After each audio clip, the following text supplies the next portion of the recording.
இங்க ஒரு பொண்ணு உடம்பு ஃபுல்லா ஆட்டுக்கொழுப்பை தேய்ச்சிக்கிட்டு கண்ணுக்கு காகல போட்டுட்டு தைரியமா கடலுக்குள்ள இறங்குறாங்க. எதுக்காகனா இவங்களோட வாழ்க்கை லட்சியமே இங்கிலீஷ் சேனல கடந்து போறதுதான். ஏன்னா அதுதான் பிரான்ஸையும் இங்கிலாந்தையும் பிரிக்கிற கடலா இருக்கு. சோ அந்த கடலை நீந்தியே கடந்து போகணும்னு லட்சியமா வச்சிருக்காங்க. ஆனா அது அவ்வளவு ஈஸியான காரியமே கிடையாது. ஏன்னா இதோட நீளமே சுமார் 34 கிலோமீட்டர் இருக்கும். அப்படி இருக்க பத்திரிகைக்காரங்களை கூட்டிட்டு கடலுக்குள்ள போறாங்க.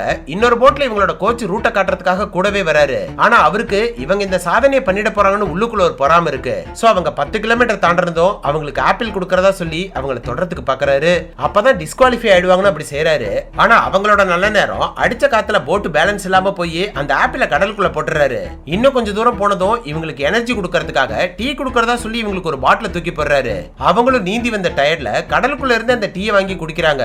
அடுத்த நிமிஷமே உடம்பு மரத்து போய் அங்கேயே மயக்கம் போட்டுறாங்க. அதுக்கப்புறம் தான் தெரியுது இவங்களுக்கு குடிக்க கொடுத்த டீல தூக்க மாத்திரையை கலந்திருக்காரு. இதை தெரிஞ்சுக்கிட்டவங்க இந்த டைம் யாருக்கிட்டயுமே சொல்லாம அவங்களாவே மறுபடியும் ஆட்டுக்கொழுப்பை தேய்ச்சிட்டு கடலுக்குள்ள இறங்குறாங்க. எதுக்காக ஆட்டுக்கொழுப்பை தேய்க்கிறாங்கன்னா கடல் தண்ணியோட சில்னஸ் தெரியாம உடம்ப சூடா வச்சுக்கிறதுக்காக தான் இதை தேய்ச்சிட்டு கடலுக்குள்ள போறாங்க. கூடவே இவங்களோட ஃப்ரெண்ட்ஸும் சப்போர்ட்டா இருக்க ஒரு போட் எடுத்துட்டு போறாங்க. இந்த டைம் 10 கிலோமீட்டர் தாண்டறது பார்த்தா குறுக்க ரொம்ப ஆபத்தான ஜெல்லி மீன்கள் வழியை மறைச்ச மாதிரி இருக்கு. ஆனா இவங்க அதையும் பொருட்படுத்தாம 20 நிமிஷம் அதையும் கடந்து வெளியில வந்துடுறாங்க.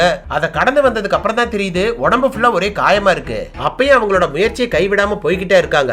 இன்னும் கொஞ்சம் கிலோமீட்டர் போனது இருட்டிடுது. இதுக்கு மேல போனா வழி தெரியாம கடலுக்குள்ள தொலைஞ்சு போயிருவாங்கன்னு கூட வந்த ஃப்ரெண்ட்ஸ் சொல்றாங்க.